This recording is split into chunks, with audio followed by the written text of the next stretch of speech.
ایک مکتب کا استاد بہت ہی محنتی تھا۔ مکتب کے بچے استاد کی طرف سے مسلسل محنت اور پڑھائی کی وجہ سے تھک گئے تھے۔ انہوں نے کچھ دن رخصت حاصل کرنے کی تدبیر کی۔ ایک دن سب طالب علموں نے بیٹھ کر پروگرام بنایا کہ جب استاد صاحب کلاس میں آئیں تو سلام لیتے ہی باری باری سب یہ کہیں گے کہ استاد جی اللہ خیر کرے، آپ کا چہرہ زرد محسوس ہو رہا ہے۔ سب بچوں نے اس پر اتفاق کیا اور قسمیں کھائیں کہ وہ راز فاش نہیں کریں گے۔ دوسرے دن مکتب میں جب استاد صاحب تشریف لائے، سلام لیتے وقت ایک بچے نے بڑی ذمہ داری اور ہمدردانہ طور پر عرض کیا کہ استاد جی اللہ خیر کرے، آج آپ کا چہرہ کیوں زرد محسوس ہو رہا ہے؟ استاد جی نے کہا، میں تو اچھا بھلا ہوں، تو یوں ہی بک بک کر رہا ہے، جا اپنی جگہ پر بیٹھ اور اپنا کام کر۔ اسی طرح دوسرے طالب علم نے سلام عرض کرتے وقت کہا، استاد جی نصیب دشمنا، آپ کچھ بیمار محسوس ہو رہے ہیں۔ استاد صاحب کے دل میں کچھ وہم سا پیدا ہو گیا۔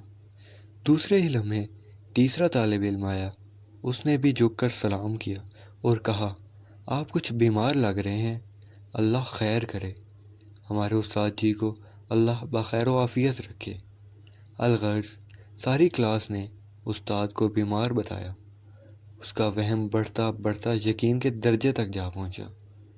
استاد جی کو حقیقت میں سر میں درد محسوس ہونے لگا۔ استاد صاحب بیماری کے وہم سے مست ہو گئے، چادر اوپر لے کر آہستہ آہستہ گھر چلے گئے اور بچوں سے کہا کہ مجھے گھر آ کر سبق سنا دینا۔ استاد صاحب جب گھر پہنچے تو بیوی پر خفا ہونے لگے کہ تو میرا خیال ہی نہیں رکھتی، دیکھ میرا چہرہ زرد ہو رہا ہے، جبکہ بچوں نے میری بیماری کی نشاندہی کی ہے۔ بیوی کہنے لگی، آپ تو بالکل ٹھیک ہیں، آپ بیمار نہیں ہیں۔ استاد صاحب نے اسے جھڑک دیا اور کہا، جا میرا بستر بچھا دے۔ استاد صاحب بستر پر لیٹے، ان کے شاگرد بھی آن پہنچے اور چارپائی کے ارد گرد اونچا اونچا سبق پڑھنے لگے۔ لڑکوں نے گھر سارا سر پر اٹھا لیا۔ استاد صاحب نے کہا، کم بختو، تمہیں پتہ نہیں کہ میں بیمار ہوں اور تم شور مچا رہے ہو؟ میرا سر پھٹا جا رہا ہے، جاؤ اب چھٹی کرو، جیتا رہا تو پڑھاؤں گا۔ لڑکے دل ہی دل میں ہنستے ہوئے گھروں کو بھاگ گئے۔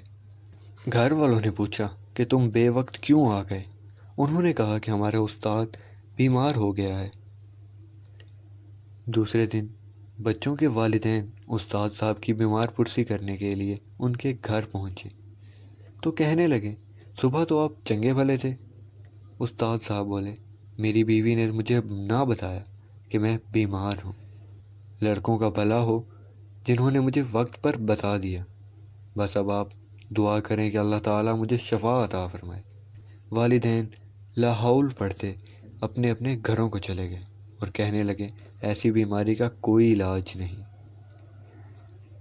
اس حکایت سے ہمیں درس حیات یہ ملتا ہے کہ وہم ایک لا علاج بیماری ہے، اسی لیے ہمیں وہم سے اور توہم پرستی سے بچنا چاہیے۔